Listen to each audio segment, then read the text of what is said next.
সভাপতির পদ বিরোধী দলের সদস্যদেরকে দেয়া যায় কিনা। তো এই বিষয়ে প্রথম পর্বের আলোচনায় প্রত্যেকেই লিখিত এবং মৌখিক তাদের জবাব দাখিল করেছে, আমরাও করেছিলাম। সেই জায়গায় কয়েকটি সংসদীয় স্থায়ী কমিটি বিরোধী দলের সদস্যদেরকে দেওয়ার ব্যাপারে তখনই প্রায় সকল দল একমত হয়েছিল। যেমন সরকারি হিসাব সম্পর্কিত আরেকটা পাবলিক আন্ডারটেকিং কমিটি বলে, এস্টিমেট প্রতিশ্রুতি কমিটি, প্রিভিলেজ কমিটি, এই জাতীয় বেশ কিছু কমিটি আছে, সেটা করা যায়। আমাদের দলের পক্ষ থেকে আমরা আরও কয়েকটি সংসদীয় কমিটির এই জাতীয় দেওয়ার পক্ষে আমরা প্রস্তাব করেছি, যাতে পার্লামেন্টে জবাবদিহিতা এবং ভারসাম্য প্রতিষ্ঠা হয় বেশি করে। আর মন্ত্রণালয় সম্পর্কিত স্থায়ী কমিটিগুলোর মধ্যে আজকে যেটুকু আলোচনা হয়েছে এবং প্রায় সবাই আলোচনার পরে সিদ্ধান্ত উপনীত হয়েছে বলে আমার মনে হলো, সেটা ওনারা পরে প্রকাশ করবেন। তা হচ্ছে মন্ত্রণালয় সম্পর্কিত কতিপয় গুরুত্বপূর্ণ মন্ত্রণালয়ের স্থায়ী কমিটির সভাপতি পদে বিরোধী দলীয় সদস্যদের মনোনীত করার ব্যাপারে ঐক্যমতে পৌঁছেছে বলে আমার মনে হলো। সেটা এখনও প্রকাশিত হয়নি, কিন্তু কয়টা আশঙ্কা এবং কি মন্ত্রণালয় সেটা এখনই নির্ধারণ হবে না। সেটা জাতীয় সংসদে আলাপ আলোচনার মধ্য দিয়ে এবং size of the opposition party এটাও একটা ম্যাটার করে, সেই সংখ্যাটা তখন নির্ধারণ করা যাবে। কারণ যদি বিরোধী দলের সদস্য সংখ্যা কম হয়, সেটা যদি এখনই প্রপোর্শন নির্ধারণ করা হয় বা পার্সেন্টেজ নির্ধারণ করা হয়, সেটা তখন একটু প্রশ্নের সম্মুখীন হবে। সেই জন্য আরও জোরে বলতে হবে। তা এতক্ষণ যা বললাম, আচ্ছা ঠিক আছে। তো পার্লামেন্টের স্থায়ী কমিটিগুলোর সভাপতির পদে মোটামুটি অনেকগুলো স্থায়ী কমিটির, যেটা আগে বললাম 4-5টা, সেটা তো আছেই। মন্ত্রণালয় সম্পর্কিত স্থায়ী কমিটির বিষয়ে কতিপয় গুরুত্বপূর্ণ মন্ত্রণালয়ের স্থায়ী কমিটির সভাপতি পদে বিরোধী দলীয় সদস্যদের থেকে নিয়োগ দেওয়া যাবে কিনা বা মনোনয়ন দেওয়া যাবে কিনা, সে বিষয়েও একটা প্রায় একমত হয়েছে।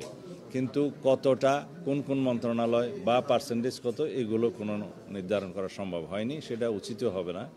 সেটা সংসদে আলোচনার মাধ্যমে করতে হবে এবং সাইজ অব দ্য অপোজিশনের মাধ্যমে করতে হবে।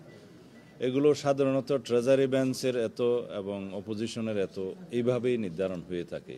তখন অপোজিশনে তো অনেক পার্টি মিলেই অপোজিশন হতে পারে, একটা লার্জেস্ট অপোজিশন হতে পারে, বিভিন্ন দলের ছোট ছোট প্রতিনিধিত্ব থাকে, কেউ 5 সদস্যের 10 সদস্যের প্রতিনিধিত্ব থাকে।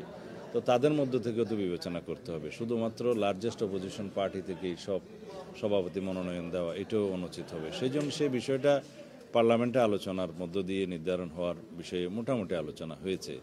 আর 3 নম্বর বিষয় হচ্ছে নারী সংসদ সদস্যদের বিষয়টা।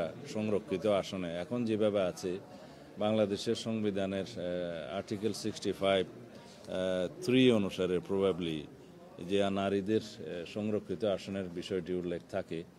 আগে এক সময় 30 আসন ছিল, পরে এটা আমরা বৃদ্ধি করে 45 করেছিলাম এবং পরবর্তী লাস্ট সংশোধনীর মধ্যে এটা 50 আসন হয়েছে। কিন্তু নির্বাচন পদ্ধতিটা হচ্ছে আনুপাতিক হারে, যাদের যত সদস্য আছে সেই অনুপাতে সেটা নির্ধারিত হয়। এখন তাহলে পরে যে আরও আমরা 50টা আসন বৃদ্ধির প্রস্তাব করলাম, আমাদের দলের পক্ষ থেকে আমরা করেছি। প্রায় সব দলের এটা একই রকম প্রস্তাব ছিল, কিছু কিছু দল বাদে। এবং কিছু কিছু দল এমনও প্রস্তাব করেছে যে 100 তারা মানে যদি প্রপোর্শনেট হয়। কিন্তু অধিকাংশ দল এটা প্রস্তাব করেছে যে নারীদের আসন 50 থেকে 100-তে উন্নীত হলে ভালো হয়। তো সেই জায়গাতেই এখন ঐক্য কমিশনের প্রস্তাবটা আছে। তবে সেটা নির্বাচন পদ্ধতি কী হবে, এই বিষয়ে কোনো ঐক্য এখনও হয় নাই। সেটা পরবর্তীতে আরও আলোচনার জন্য রেখে দেওয়া হয়েছে। তা আমাদের দলের পক্ষ থেকে আমরা যেটা প্রস্তাব করেছি, সরাসরি নির্বাচনের জন্য যে পদ্ধতিগুলো, ঘূর্ণায়মান পদ্ধতি অথবা সরাসরি নির্বাচন পদ্ধতি যেগুলো আলোচনায় এসছে, সেটা বাংলাদেশের রাজনৈতিক কালচারে, সংসদীয় কালচারে এখনও পর্যন্ত সেটা ফিজিবল বলে আমাদের মনে হয়নি। সেই জন্য আমরা বলেছি এটা আরও প্র্যাকটিসের মধ্য দিয়ে, হয়তো আরও 1-2টা পার্লামেন্ট চলার মধ্য দিয়ে সেটা এমন একটা অবস্থায় যাবে যাতে সরাসরি নির্বাচনের ব্যবস্থা তখন করা যাবে। ফর নাও আমরা মনে করি যে আর্টিকেল 28-এর সাবসেকশন 4 মতে বোধহয় একটা প্রভিশন আছে যে নারীদের জন্য, শিশুদের জন্য রাষ্ট্র যদি কোনো বিশেষ বিধান প্রচলন করতে চায়, প্রবর্তন করতে চায়, সেই বিষয়ে সংবিধান কোনো বাধা, মানে এই ধারা কোনো বাধা হয়ে দাঁড়াবে না, সেটা করা যাবে। আপনারা জানেন যে আর্টিকেল 29 অনুসারে যে পিছিয়ে পড়া অংশ সমাজের, তাদের জন্য বিশেষ বিধান সরকারি চাকরিতেও করা যায়, এবং ওইখানে আমরা আরও পরে প্রস্তাব আনবো, যদিও এটা এখনকার আলোচনার বিষয় নয়। যেমন স্পেশালি অ্যাবলড অথবা ফিজিক্যালি ডিসেবলড যারা, তাদের জন্য এই বিধানটা কার্যকর করা যায় কিনা সেটাও সংবিধানে আসতে হবে। তো সেই হিসাবে নারী, শিশু এবং স্পেশালি অ্যাবলড যারা শ্রেণী, পিছিয়ে পড়া শ্রেণী, তাদের জন্য যে বিশেষ বিধান করা যায়, সেই হিসাবেও আমরা মনে করি আমাদের বাংলাদেশের নারী সমাজ এখনো পর্যন্ত সেইটুকুন অগ্রগতি হয় নাই, বিধায় তাদেরকে আরও বেশি এগিয়ে নিয়ে আনার জন্য এই বিশেষ বিধান থাকা উচিত। এবং সমাজ একটা জায়গায় পৌঁছলে, আমাদের বিকাশ বিবর্তন যদি আরও ভবিষ্যতে একটা উন্নীত পর্যায়ে পৌঁছে, তখন আর হয়তো এই বিশেষ বিধানগুলো রাখার প্রয়োজন নাও হতে পারে। কিন্তু সেই সীমায় আমরা উত্তীর্ণ হওয়ার আগ পর্যন্ত আমাদেরকে এই শ্রেণীগুলোর জন্য বিশেষ বিধান রাখতে হবে। সেই বিষয়টা আমরা বিবেচনা করে নারীদের আসনটা বৃদ্ধির প্রস্তাব করেছি, এবং ধীরে ধীরে আমরা আশা করি বাংলাদেশের নারী সমাজ আরও বিভিন্নভাবে ক্ষমতায়িত হবে, কনস্টিটিউশনালি, লিগ্যালি এবং সমাজের বিভিন্ন সিদ্ধান্তের মধ্য দিয়ে। ধন্যবাদ। 70 অনুচ্ছেদের বিষয়ে তো দুপুরে কথা বলেছি। আমরা আমাদের দলের পক্ষ থেকে 70 অনুচ্ছেদের সংশোধনী এভাবেই প্রস্তাব করেছি। আমাদের 31 দফাতেও সেই বিষয়টা আছে, তার আগে ভিশন 2030তেও আমাদের সেই বিষয়টা ছিল, তবে সেখানে একদম খুঁটিনাটি উল্লেখ করা ছিল না।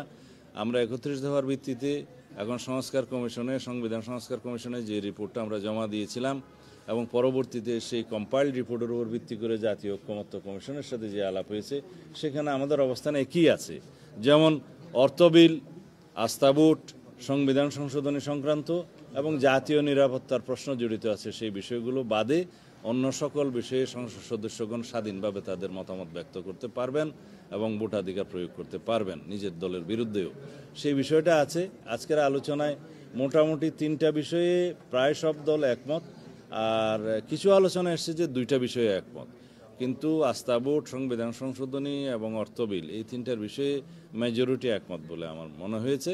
এবং এই জায়গায় যদি জাতীয় সনদ স্বাক্ষরিত হয় এই অবস্থায়, তাহলে আমাদের দলের অবস্থান হচ্ছে যে আমরা আরও একটি বিষয় যেটা উল্লেখ করেছি, জাতীয় নিরাপত্তার বিষয়টি, যেমন যুদ্ধ পরিস্থিতি যখন সৃষ্টি হয়, সেই সময়ে যদি নিজের দলের লোকেরাই বিরুদ্ধে বুঝবে, তখন দেশের নিরাপত্তা বিঘ্ন হবে। যেখানে বিরোধী দলের সকলকে আস্থায় নিয়েই সেই সমস্ত যুদ্ধ পরিস্থিতিগুলো মোকাবেলা করার নিয়ম, এটা ওয়ার্ল্ড ওয়াইড প্র্যাকটিস। সেজন্য আমরা নোট অফ ডিসেন্ট দিয়ে সেই জায়গাটা অন্তর্ভুক্ত করে রাখব, এবং আমাদের নির্বাচনী ম্যানিফেস্টোতেও সেটা উল্লেখ থাকবে। ফর নাও যে 3টার মধ্যে ঐকমত্য হয়েছে, যদি হয় সেই জায়গাতে আমরা হয়তো স্বাক্ষর করতে পারি, এটাতে আমরা একমত। ধন্যবাদ।